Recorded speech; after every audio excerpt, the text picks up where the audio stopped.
Salut Vincent. Salut François. Un nouveau compétiteur cette semaine à ChatGPT. On va tourner. Tiens, toi, va chercher le sablier. 30 minutes de garantie, sinon c'est gratuit. Livraison à la maison. Votre actualité techno de la semaine. Un compétiteur à ChatGPT, l'intelligence artificielle signée Google. Crave sur Prime. Quoi? Hein? Quoi? On donne les détails.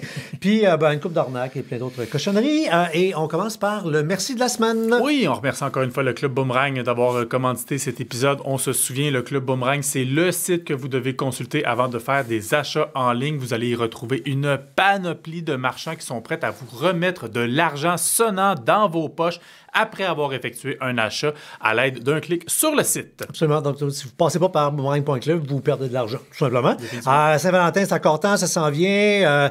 Fragrance X pour des parfums. Simons, département de lingerie. C'est vrai qu'ils ont des Christy de belles bobettes. Sérieux. Puis des robes de chambre et compagnie, là, on les oublie des fois. 1-800 Flowers, 7% de remise en argent et séduction pour les petits jouets vibrants à batterie et les affaires qui glissent. 15%. Sir.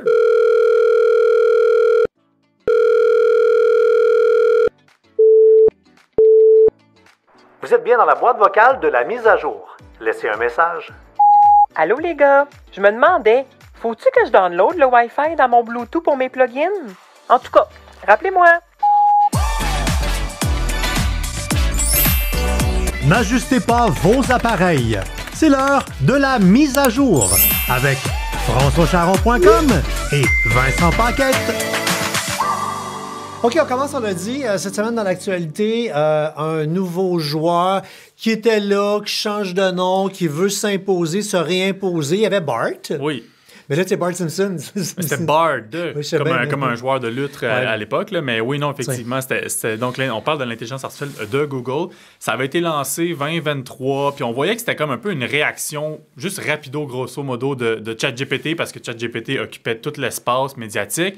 Google a dit, on est là, nous autres ici, on a une solution qui s'appelle Bard, mais en bout de ligne, c'était juste un nom de code, I guess. Puis là, ils l'ont renommé Gemini. Ils ont fait une grosse annonce plus en décembre 2023.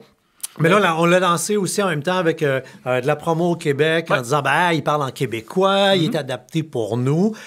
Ce qui m'a donné un petit sourire en coin, parce que quand tu regardes la liste des features, oui, il parle en québécois adapté pour nous, mais genre sur 6 affaires qu'il fait, il y en a 2 qui sont présentement en français québécois, et les 4 autres sont coming soon in French. Oui, non, c'est ça, exact. Parce que dans le fond, quand ça avait été annoncé, c'était pas encore disponible ici au Canada, et là, ce l'est depuis ce matin. Là, le matin même qu'on tourne, le balado s'est rendu disponible. On a 8 février. C'est ça. Puis comme tu le disais, effectivement, il y a certaines tâches qu'on ne peut pas lui faire en français, notamment la génération des images, qui est d'ailleurs pourrite. Là, je l'ai essayé, c'était vraiment pourri. Ils sont même pas capables de générer le propre logo de Google. C'est drôle, oui, tu as demandé de faire une image avec le logo de Google, puis c'est le AI d'image de Google. Puis il n'est pas capable de faire le propre logo de Google, ce que je trouvais très ironique. Mais en tout cas, moi, personnellement, en rédaction de texte, je l'ai trouvé assez impressionnant parce qu'il est capable d'aller chercher, je donne par exemple une source, je sais pas, une nouvelle que je vois sur la presse ou quoi que ce soit, puis dans cet article-là, s'il y a un hyperlien, il va aller chercher l'information de cette autre page-là qui est référée pour bonifier son propre texte, ce que je trouve très intéressant, contrairement à ChatGPT qui ne fait pas ça. Ça, j'ai trouvé ça wow,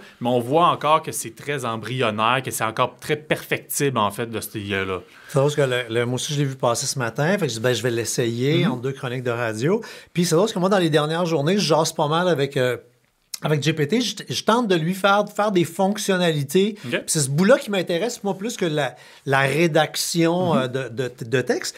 Puis je suis en train de réussir à faire des affaires avec un peu cool que j'ai hâte. J'espère qu'on pourra peut-être utiliser un jour sur notre site web.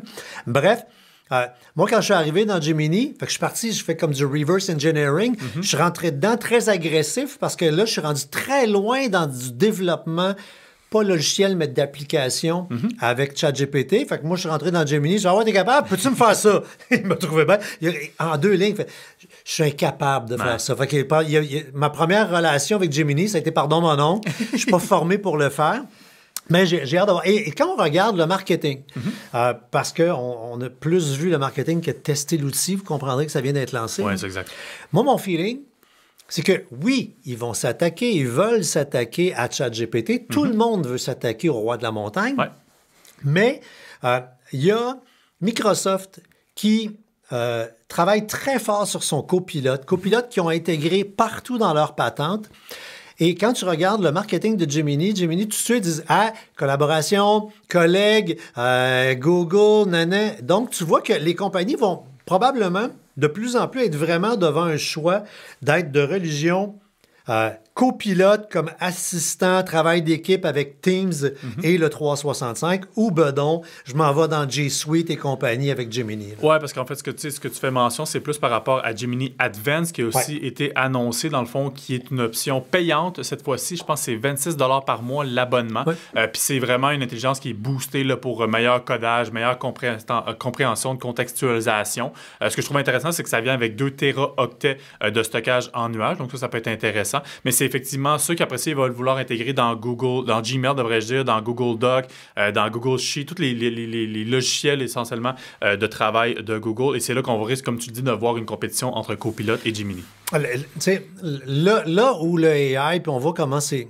en train de se déployer, clairement, avoir une entreprise avec beaucoup d'employés, j'implanterais le AI avant hier. Pour tout ce qui est collaboratif, rédige-moi un courriel pour inviter les collègues de tel département pour se rencontrer demain à telle heure. Hey, t'as un beau courriel, pas de faute, bien monté, parfait.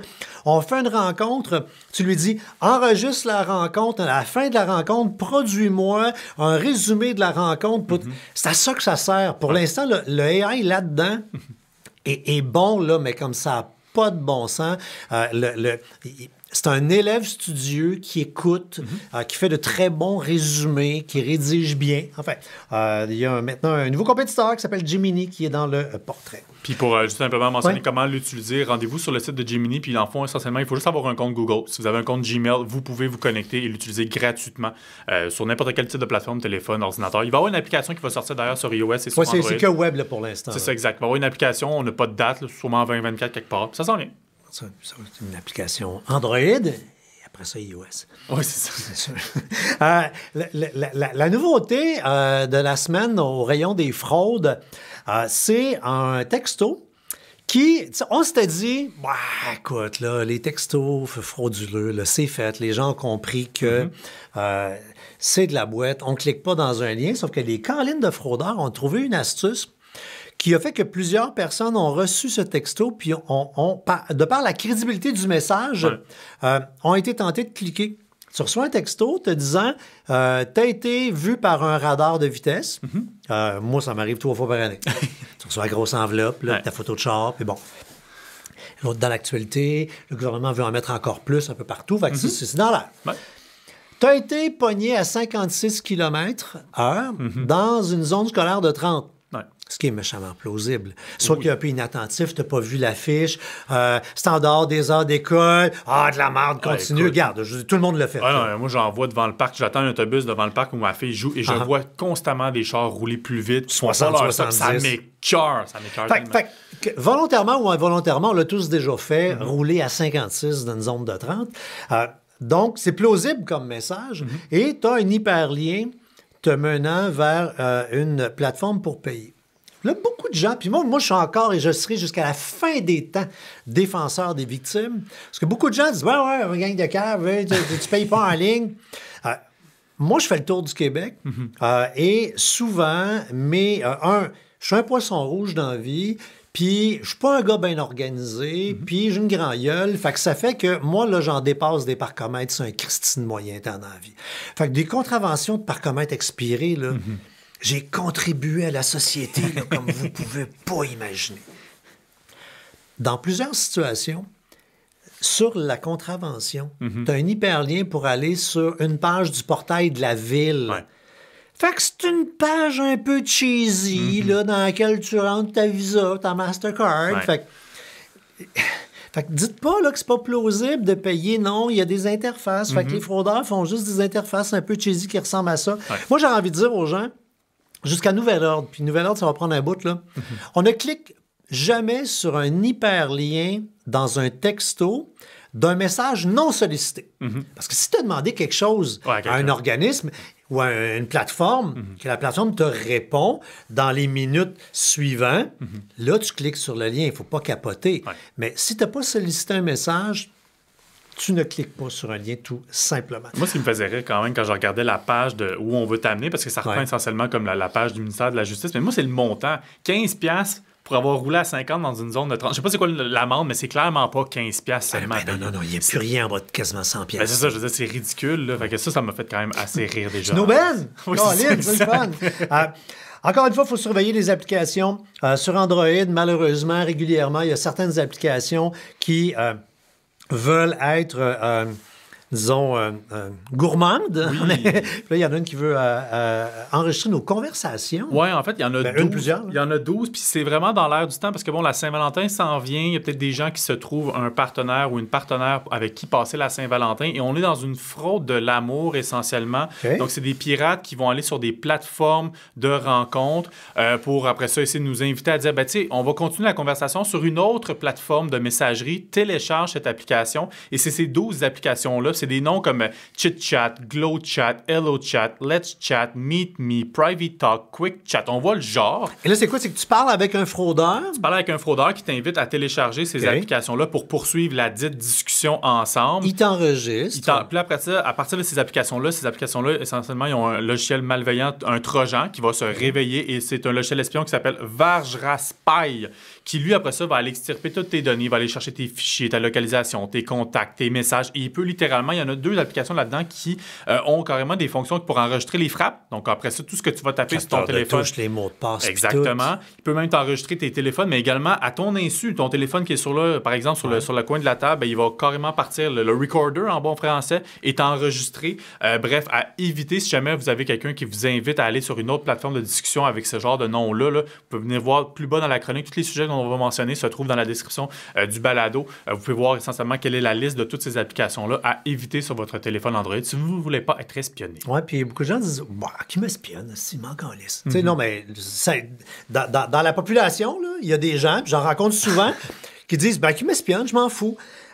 L'affaire, c'est que vous ne voulez pas être espionné parce que vous allez pouvoir éventuellement être victime de sextorsion. L'étape d'après, après avoir pogné un petit virus de même, on t'enregistre sur une plateforme de chat. On se dit vraies affaires, on est en mode cruise.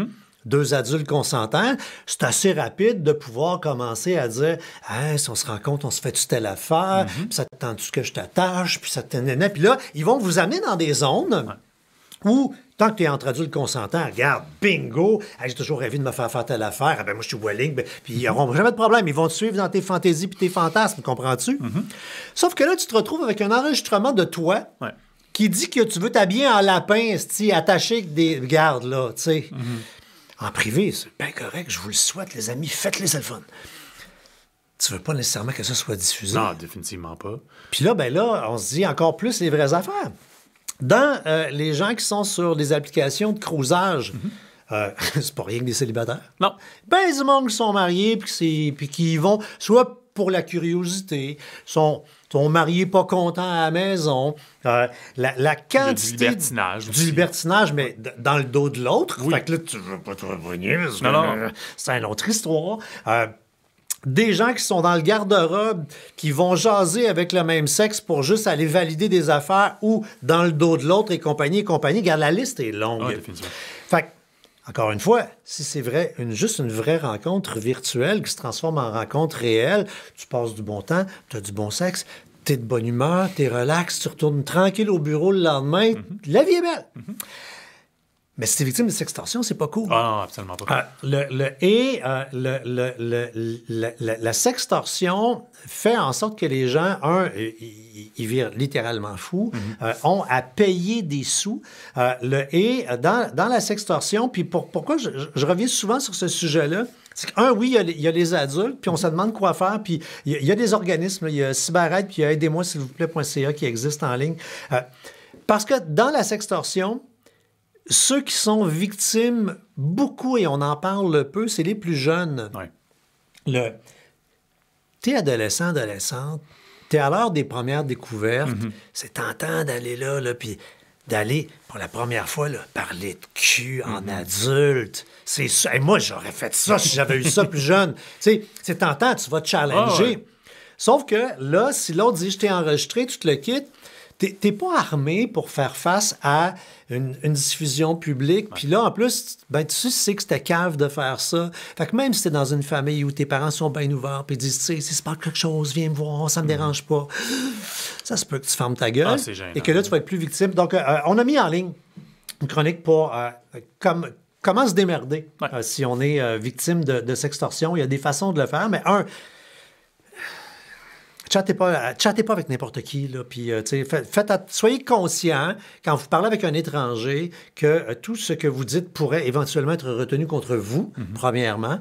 Puis après ça, on le répète dans toutes les descriptions sur toutes les plateformes où on est diffusé. Il y a un lien pour chacune des chroniques, dont la fameuse chronique sur la sextorsion. Puis en parlant de naviguer sécuritairement, c'est la guerre des navigateurs. Tout le monde veut s'améliorer, être plus sécuritaire. J'ai téléchargé Firefox ce matin. Je veux dire, là, écoute, il redit sur un nouvel ordinateur. Là, son don sécuritaire, ça n'a plus de bon sens.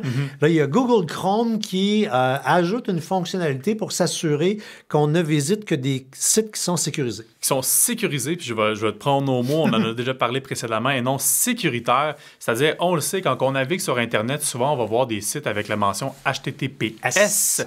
Contrairement aux anciens sites qui sont HTTP. La différence, c'est qu'essentiellement, le HTTPS a un certificat SSL qui va garantir que les informations qui transitent entre notre appareil et le serveur où le site est hébergé vont tout être chiffrées. Mais ça ne veut pas pour autant dire que c'est sécuritaire. Non, ça veut dire, comme je refais la même joke que je fais depuis tout le temps, ça veut dire que tu envoies de façon très sécurisée ton numéro de carte de crédit et ton mot de passe à des fraudeurs. Exact. Parce qu'à l'autre bout, n'importe qui peut avoir un certificat. Très facile, vous allez sur un site web qui s'appelle Let's Encrypt. C'est tous les géants, Google, Facebook et compagnie qui se sont mis ensemble, qui donnent un certificat de sécurité que tu mets sur ton serveur web pour ton site Internet. Ton adresse web devient, comme par magie, HTTPS au lieu d'être HTTP. Fait que les informations sont donc transigées de façon sécurisée et non garantir que le site à l'autre bout est un site sécuritaire. Mais dans le gros paquet de cartes pour se protéger, c'est une des affaires de fun. Ben c'est ça. C'est là, toujours est-il que là, depuis une mise à jour, depuis 1 ou 2 semaines sur Google Chrome, c'est drôle parce que c'est pas activé par défaut. Il faut se rendre dans les paramètres de sécurité pour activer cette fonction-là qui fait en sorte que moindrement qu'on s'apprête à consulter un site qui est HTTP, donc il n'a pas le S, Google va nous avertir en disant « Hey, attention, c'est un site qui n'est pas sécurisé. T'es sûr de vouloir aller là-dessus? » Bref, c'est un avertissement. Puis à 300%, là, n'allez pas sur un site web qui n'a pas de S. Si jamais... Là, je vais ressortir mon ancien moi, là, le monsieur PME qui aidait les petites entreprises à avoir des sites web. Malheureusement, il y a plusieurs petites entreprises au Québec qui, étant pas très techno, n'ont pas mis le S, le certificat sur leur site web. Si jamais ça arrive, n'allez pas sur leur site web, mais de grâce, communiquez avec l'entrepreneur pour lui dire « Hey Sylvain, hey Sylvie, ton site web, il n'y a pas HTTPS dessus. Parle à ton hébergeur web, il faut que tu aies ça absolument. » Moi, je suis l'ancien hébergeur. On la va faire gratuitement à tous nos clients parce que le monde ne comprenne pas comment ça marche. Mais bref, on ne va pas sur un site web qui n'a pas le fameux S. Non. Et parlant de S, on reste avec le S pour aller avec Samsung. Oui. Régulièrement, on parle obsolescence programmée, les mises à jour, les compagnies les offrent pendant une période donnée. Et là, on a quelques modèles de Samsung qui s'en vont au cimetière. Ben oui, il y en a quelques-uns, mais dont un qui était très populaire, c'est le Galaxy A51. Les gammes A5 de Samsung sont très populaires parce que c'est des téléphones qui ont des composants assez haut de gamme, mais pas aussi haut de gamme que les gammes S, comme les Samsung Galaxy S24 et quoi que ce soit, mais tu sais, t'as vraiment un bon rapport. Un appareil de compromis, là. C'est ça, exact. Puis c'est pas de l'entrée de gamme. On est dans du milieu de gamme, mais du bon milieu de gamme. Et le A51 qui a mystérieusement été retiré des mises à jour de Samsung. C'est un téléphone qui devait avoir jusqu'à 4 ans de mise à jour, donc jusqu'en 2024. Mais on s'attendait à ce que ça soit encore... Prolongation. Prolongation pendant toute l'année 2024, pas qu'au mois de février. Ah non, désolé. Hey, c'est vrai, l'année commence. Mais ça, on commence l'année, donc il tire la plug automatiquement déjà sur ce téléphone-là, ce qui est assez... pas troublant, mais ce qui est gênant puis fatigant. Oui, c'est ça, c'est chiant. Puis ça rappelle aussi à savoir que les téléphones Samsung, il faut faire attention au niveau des mises à jour parce que quand ben même qu'ils font du gros marketing en disant antivirus, Knox, puis protection et quoi que ce soit, ce ne sont pas tous les appareils qui ont droit aux mises à jour en même temps. Il y a, si on achète un Galaxy S24 qui vient de sortir, on a droit à toutes les mises à jour à tous les mois. Ça va. Mais si on a des téléphones un peu plus anciens, on tombe des fois dans des mises à jour trimestrielles ou bien dans des mises à jour biannuelles. Tu sais, quand tu as une faille de sécurité, l'avoir pendant 5 mois, c'est long. Ben, c'est ça, exactement. Donc, la raison pour laquelle il faut toujours se munir d'un antivirus sur son téléphone Samsung, parce que cet antivirus-là, que ce soit un Bitdefender, un i7 de ce monde, ben lui, il est régulièrement mis à jour à travers les nouvelles failles et virus qui se promènent sur Internet. Donc, soyez pas éblouis par le marketing de Samsung. Oui, c'est sûr que Knox va procurer une couche de protection, mais si on a moindrement un plus vieil appareil, c'est pas suffisant. Comme tu le dis, avoir une faille pendant 5-6 mois, là, c'est pas génial. On vous a mis dans la chronique justement en question les téléphones, à quelle fréquence ils peuvent avoir droit aux mises à jour pour vraiment vous informer à savoir pour le vôtre, essentiellement, dans combien de temps vous allez avoir une mise à jour. Même dans la même chronique, vous avez un lien pour vous diriger vers notre chronique culte. Là, c'est quoi les meilleures protections pour votre cellulaire? Oui. C'est un mélange de meilleurs. C'est quoi les meilleurs d'un point de vue business, là? Les logiciels, c'est-à-dire, mais justement, par rapport aux offres commerciales, c'est là qui couvre combien d'appareils? Parce que, tu sais, il y en a plusieurs qui sont quasiment un match nul. Là. Après, c'est l'offre marketing qui va peut-être être plus convenable par rapport à vos fameux besoins. Ouais. On l'a dit en ouverture en rigolant un peu. Puis cette semaine, la vie nous a reprouvé que les humains ne lisent pas. Non. Moi, en premier, je suis une victime de la prochaine manchette. Crave débarque sur Amazon Prime Video. Ouais. Moi, je vois ça passer hier dans les sujets. C'est pas moi qui ai fait la chronique, c'est toi qui as fait? Oui, c'est moi. Fait que je vois ça. Je fais mes chroniques radio à matin. J'ai les beaux sujets. Je lis là que ça. Là, après d'avoir fait ma liste de sujets, là, je m'intéresse vraiment. Je rouvre les chroniques, je vais regarder. Là. Et là, je pars à rire, je fais, mais je suis pas tout seul. Parce que on a tous vu, ou plusieurs personnes ont vu passer le titre du communiqué de presse de Bell, qui, une journée avant d'annoncer les coupures d'emploi puis les ventes de feu de ces stations de radio, dit, bonne nouvelle, Crave débarque dans Amazon Prime Video. Fait que là, moi, hier, la discussion de cuisine à Lilo, en préparant le manger, en coupant les légumes, c'est « Hey, on va pouvoir couper Crave, c'est le fun, on est abonné à Prime Video. » Mais non, c'est pas ça. Ce que la manchette dit, c'est que Crave débarque dans Amazon Prime Video. Il va avoir un icône, un piton, Crave. Puis quand tu vas peser là-dessus, ça va dire « Abonne-toi ». Exact. Puis si tu es abonné, tu vas voir le contenu. Sinon, tu ne le verras pas. Non, exact. Je m'excuse pour le titre où je l'admets. On est dans du clickbait, mais je joue sur les mots parce que ce que je dis n'est pas faux, mais c'est sûr que j'avais marqué. Non, mais il faut parce qu'en même temps, c'est parce que c'est ça l'histoire. C'est que un débarque dans l'autre. Maintenant, il y a besoin d'un abonnement. Exact. Puis, on lit pas, on lit pas, on part. On a pogné un titre, ça devient une vérité à l'autre. Puis après, à savoir pourquoi, à quoi ça sert. Je disais ça justement à ma blonde hier, parce qu'on est abonné à Crave, nous autres. Puis elle dit, à quoi ça sert? Mais essentiellement, ce que ça va servir, c'est juste de ne pas devoir changer d'une application à une autre quand on veut consulter nos contenus. Donc, d'avoir ça dans une seule et même interface. Ce qui est quand même plus plaisant, mais ça, faut pas partir en peur à savoir qu'on va avoir accès à tout le contenu. Et on voit les avantages pour un Crave d'aller dans un des géants. Oui, parce que ça se fait Prime est en train... découvrir. c'est ça. La découvrabilité des contenus. Exact. Après, c'est extrêmement important. Android 15 qui va apporter une fonction qui est attendue par les amateurs de musique. De que c'est? Bien, on voit toujours des gens, puis là, je ne veux pas cibler spécifiquement puis avoir des préjugés, mais tu sais, les jeunes, qu'est-ce qu'ils font quand ils écoutent de la musique? Un écouteur? Oui, le partage, oui. Le partage d'un écouteur, mais tu sais, t'as pas la même expérience. Puis si t'écoutes une vidéo, des fois, t'entends pas super bien parce que c'est un son stéréo, fait que c'est pas génial. Absolument. Mais Android 15 devrait enfin amener ce qu'on appelle l'AuraCast, donc la possibilité de pouvoir connecter 2 écouteurs Bluetooth sur une seule et même source. C'est un peu à l'image d'à l'époque qu'on achetait un splitter, tu sais, les fameux splitters qu'on pluguait 2 écouteurs 3,5 mm. C'est le même principe. iPhone permet de le faire. Exact. Donc là, ça devrait enfin débarquer sur Android 15, qui est un gros plus quand même. Je vois tellement de personnes justement faire ça. Mais tu sais, c'est fascinant comment des features de base de chez De Base prennent des années à arriver. Puis après, on présente ça comme si on avait envoyé un homme sur la Lune. Calvaire, 2 écouteurs sur un téléphone. Exact. Tu sais, c'est pareil. Mais ça prenait quand même une technologie Bluetooth le permettant. Anyway, non, je comprends, mais tu sais, ça reste quand même. Je suis d'accord. Particulier. Puis, 2 petits clins d'œil rapides sur des produits.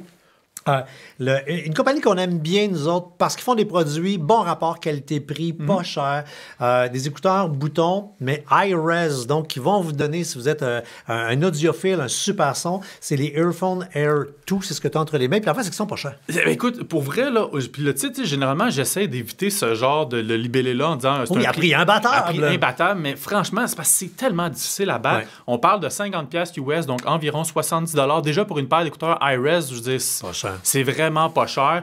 On a une qualité de son, bon, ça le dit, high-res, c'est vraiment un son qui est vraiment amplifié. Moi, justement, j'en ai déjà parlé précédemment. Tu sais, moi, j'ai été habitué à de la musique sur Spotify qui est compressée. Tu écoutes ça avec un high-res, pas sur Spotify, sur une plateforme qui offre le high-res, puis on redécouvre notre musique. Puis ça utilise le codec LDAC, donc de Sony, qui a 3 fois plus de données qui transitent à travers le Bluetooth. Très longue autonomie de batterie, c'est 9 heures, mais si on active le codec LDAC, c'est 5 heures, ce qui est quand même assez respectable. Au niveau du confort, moi, c'est toujours très subjectif. Moi, j'ai trouvé ça relativement assez confortable. Je suis plus un gars de casse d'écoute, par exemple, là, fait que c'est sûr qu'à un moment donné, à la longue, ça m'écoeure un moment donné. Mais vraiment, pour 70$, là, c'est franchement difficile à battre. Le seul compromis qu'on doit faire, c'est qu'on n'a pas la technologie de suppression du bruit ambiant. Okay. Forcément, il a fallu qu'ils coupent le prêt quelque part. Hein. Fait que c'est pour cette raison-là. Je suis pas mal sûr qu'ils vont sortir une autre paire d'écouteurs comme les Air 2 Pro, mettons, qui vont avoir exactement comme ça, mais avec la suppression du bruit ambiant. Bref, un choix vraiment à considérer si vous cherchez une petite paire d'écouteurs high-res pas cher. Cool. Puis en 2-3 secondes, on a tous des produits à recharger. On a un laptop, on a une tablette, on a justement des écouteurs, un téléphone intelligent.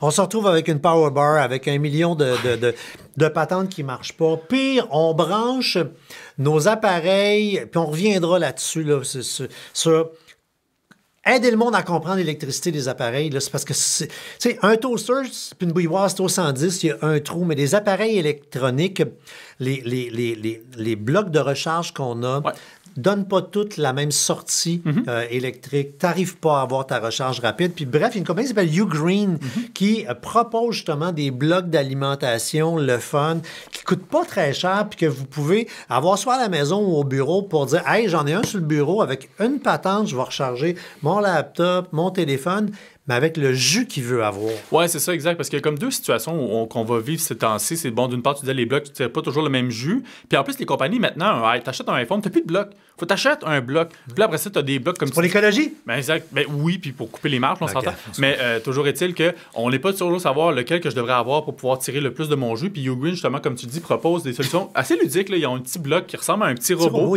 avec les pieds qui sont aimantés. Donc, on le retire, puis on a la plug essentiellement pour le brancher dans le mur. Ça a 3 ports, 2 ports USB-C, un port USB-A. On peut plugger 3 appareils en même temps. 65 watts. Je donne, par exemple, un exemple d'un téléphone Samsung Galaxy S24 Ultra, c'est 45 watts. 65 watts, ça peut alimenter un ordinateur portable. On commence pas à gamer, on s'entend, mais ça peut quand même alimenter un ordinateur portable. Puis si on cherche vraiment une grosse solution pour le travail, moi, j'en ai une station ici au bureau, puis là, j'ai installé celle-ci chez nous. Une station de recharge avec 5 ports. Donc là, cette fois-ci, on a 4 ports USB-C, un port USB-A.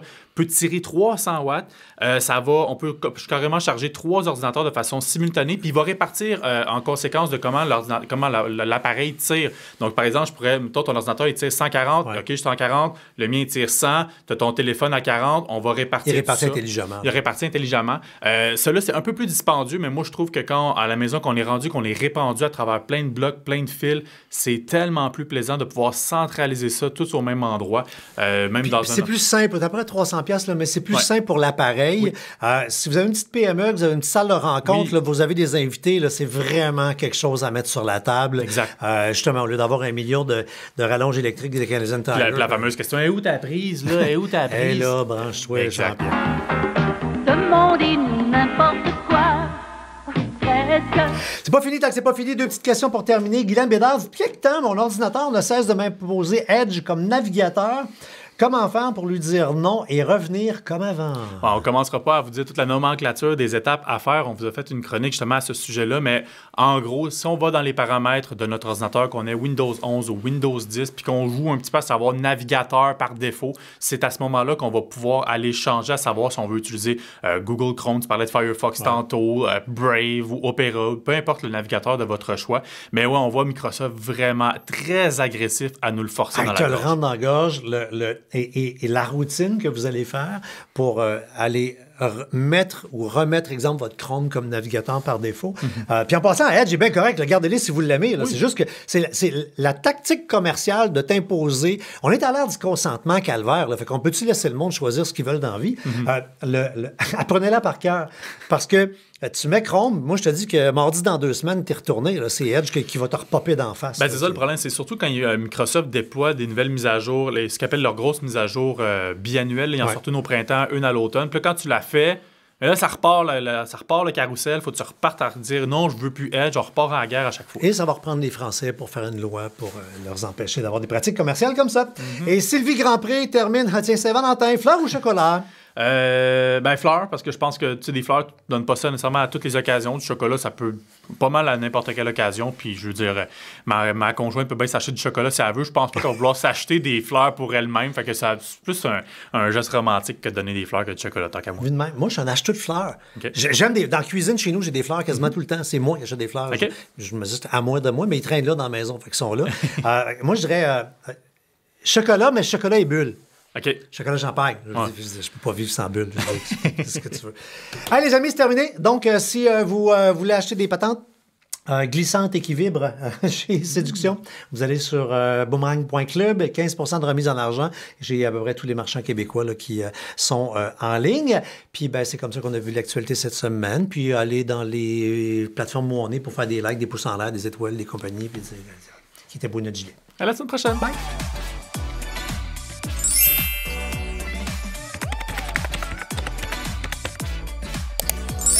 Votre mise à jour est complétée.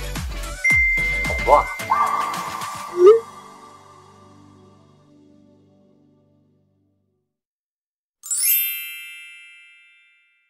Un balado synonyme média.